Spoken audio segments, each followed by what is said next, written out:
दोस्तों, वो ब्राह्मण जो वैदिक काल से धर्म के कार्यों में, पढ़ाने के कार्यों में और किसी भी सामाजिक कार्यों में सबसे आगे रहा, मुगलों के काल में भी अपने आप को किसी तरीके से बचाते हुए, अपने धर्म कर्म के जो कार्य हैं उसको बचाते हुए, अपनी धर्म संस्कृति को बचाते हुए, अंग्रेजों के समय में भी उसने बढ़ चढ़ कर हिस्सा लिया, सबसे आगे रहे, हमेशा जहां देश की समाज की बात आई हमेशा सबसे आगे रहे। यहां तक कि कुछ भी ना होते हुए भी अपने धर्म के कार्यों को सबसे आगे रखा, जान भी चली गई फिर भी सबसे आगे रखा। लेकिन आज जब आजादी के बाद यह समय है कि उनका अपना अस्तित्व बचाने के लिए अपने ही लोग नहीं खड़े हैं, अब इस पे आप क्या कहेंगे? एक छोटा सा उदाहरण भी आप ले लीजिए संतोष वर्मा का। कितनी अभद्र भाषा, इससे ज्यादा शर्मनाक, इससे ज्यादा अभद्र भाषा कोई हो नहीं सकती है, जिसको उस व्यक्ति ने कही। और वहां के शासन में इस समय बीजेपी है, बीजेपी वहां के शासन में है।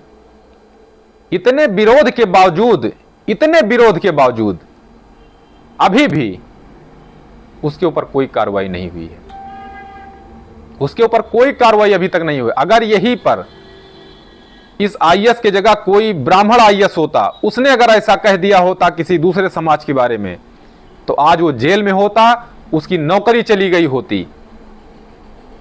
देख लीजिए कितना बड़ा दोगलापन है।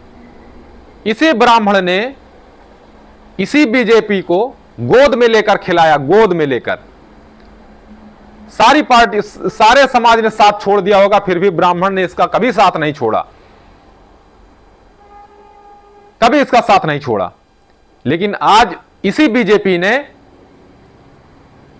ब्राह्मणों को उपेक्षित कर दिया है। उत्तर प्रदेश में ले लीजिए क्या हालात हैं, किसी को बताने की जरूरत नहीं है। जहां ब्राह्मण की अपनी बात आ जाती है, तहां सब रोना पीटना शुरू हो जाता है, सबसे गए गुजरे यही हैं,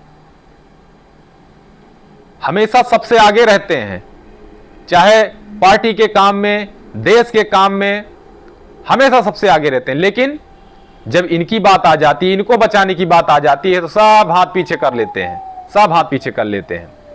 यह है दोगलापंथी।